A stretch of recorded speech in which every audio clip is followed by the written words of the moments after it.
वही Android Apple चलता रहता है ना, तो जितने भी एंड्रॉइड यूजर्स हैं खुश हो जाए, क्योंकि भाई जब क्वालकॉम का प्रोसेसर A15 बायोनिक चिप को पछाड़ दे, सैमसंग गैलेक्सी S23 के लीक्स इतना तेजी पकड़ रहे हैं, एंड्रॉइड यूजर्स का जो दिल है ना वो बाग बाग हो जाएगा। ऐसा लग रहा है कि सैमसंग S23 जो है वो करेगा मार्केट में धमाका। It would be a proper धमाका। बट मित्रों अब चीजें धीरे धीरे क्लियर होती जा रही हैं और ऐसा लग रहा है स्नैपड्रैगन 8 Gen 2 आने की काफी हद तक चांसेस है। हमें पता है कि एंड्रॉइड फोन की डेफिनेशन क्या होती है, और कुछ जो डेफिनेशन है वो थोड़ी इन कंपनियों ने भी बिगाड़ रखी है कि उसमें ब्लोटवेयर डाल दिया, ये डाल दिया, फ्रीबीज डाल दिए। नहीं चाहिए भाई। वही बात है ना कि कट थ्रोट कंपटीशन जो आया है वो इन्हीं कंपनीज की वजह से आया है। भैया सैमसंग गैलेक्सी S23 का जो लाइनअप है ना है का चुम्मेश्वरी लाइनअप है। अभी तक ये हो रहा था कि एंड्रॉइड के जो प्रोसेसर्स हैं, जो स्मार्टफोन्स हैं, वो सिर्फ एप्पल तक पहुंचने की कोशिश कर रहे हैं, but things have changed. Cook साहब, सबसे पहले तो आपने घबराना नहीं है, इट्स ओके। और जब आईफोन आप इमेजिन करते हैं तो वही एक पॉलिश्ड फोन, एक अच्छा सॉफ्टवेयर एक्सपीरियंस, एक बढ़िया हार्डवेयर एक्सपीरियंस और थोड़ी सी रिलायबल बैटरी लाइफ। अब एंड्रॉइड स्मार्टफोन्स जो हैं वो ट्राई कर रहे हैं कि एप्पल की उस कंसिस्टेंसी, उस पूरे इकोसिस्टम को मैच कर सके। तो गूगल के पास में सारा कंट्रोल था, हार्डवेयर से लेके सॉफ्टवेयर तक। काफी हद तक ये चीजें आपको गूगल के नए जो फ्लैगशिप स्मार्टफोन्स हैं उसमें दिखती है, बट पिक्सल फोन्स में जो चिप है वो अभी भी उतनी पावरफुल नहीं हुई है। अब पिचाई साहब के लिए नहीं, ये दुविधा और बढ़ गई है। अब दुविधा इसलिए बढ़ गई है क्योंकि सैमसंग ने ही गूगल की टेंसर G2 चिप बनाई थी। भाई गूगल को इन्होंने 40 से 50% तक स्लोअर चिप प्रोवाइड की। अब क्वालकॉम स्नैपड्रैगन Gen 1 जब आया था ठीक ठाक था।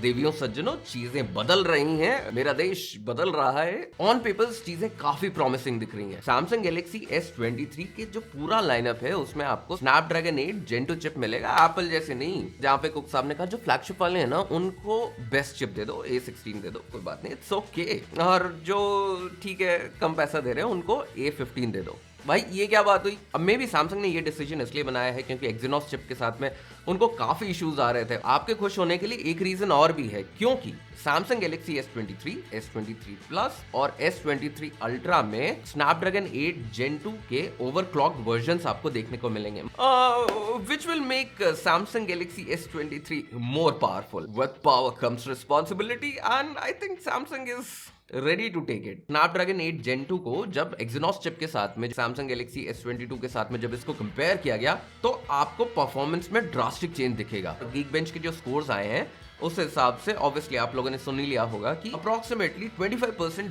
बेटर सिंगल कोर परफॉर्मेंस आपको देखने को मिलेगी और 45% बेटर मल्टी कोर परफॉर्मेंस देखने को मिलेगी। अब सीपीयू का अगर आप साइड में रख दें तो GFX बेंचमार्क्स जो है, जब कंपेयर किया गया स्नैपड्रैगन 8 Gen 2 को एक्सिनोस 2200 के साथ में, ग्राफिक्स स्कोर्स की बात कर रहा हूं मैं, उसमें 60% तक का इंप्रूवमेंट है। मतलब मित्रों लीप देख रहे हैं आप, जिसकी हम लोग अक्सर बात करते हैं। इंटरेस्टिंग चीज ये है कि जब कंपेयर किया गया स्नैपड्रैगन 8 Gen 2 को A15 बायोनिक चिप के साथ में और कई बार स्नैपड्रैगन 8 Gen 2 ने आउट परफॉर्म भी किया है। आईफोन 13 प्रो में था ये, आईफोन 14 में था, आईफोन 14 प्रो मैक्स की तो बात नहीं कर रहे। अब यहाँ पे हम लोग A16 बायोनिक चिप की बात नहीं कर रहे, we are only talking about A15। अब आर्ग्यूमेंट थोड़ा सा ये भी है ना कि भाई ये थोड़ी सी पुरानी चिप है, 3 साल पुरानी चिप है और ये अभी अभी आया है, but considering the price point चीजें वहां पे बदल जाती हैं दोस्त। अब एप्पल की A15 बायोनिक चिप जो है वो TSMC के 5 नैनोमीटर प्रोसेस नोड पे बेस्ड है। वहीं अगर स्नैपड्रैगन 8 Gen 2 की बात करी जाए तो वो 4 नैनोमीटर पे बेस्ड है। तो मित्रों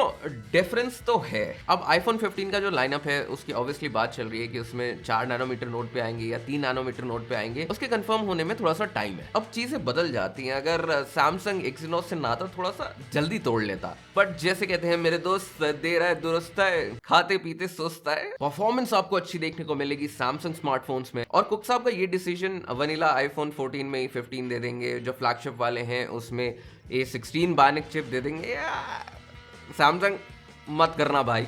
बट ऐसा भी नहीं है कि सिर्फ सैमसंग ही है, मार्केट में बहुत सारे प्लेयर्स हैं जो कि अभी आएंगे और स्नैपड्रैगन 8 Gen 2 को यूज करेंगे। और Vivo X90 में तो हम लोगों ने देख लिया स्नैपड्रैगन 8 Gen 2 का माल। बहुत सारी कंपनियां बची हैं, OnePlus है, मोटोरोला है। फोन के मामले में और फोन की परफॉर्मेंस और एफिशिएंसी के मामले में 2023 शानदार होगा, कुछ तो इंटरेस्टिंग होने वाला है। S23 अल्ट्रा स्पेसिफिकली अगर आपको देखना है, do check it out. Channel को अभी अभी डिस्कवर किया है, do remember to like, comment, share और सब्सक्राइब कर देना। And do let me know what do you guys think about Samsung Galaxy S23, please.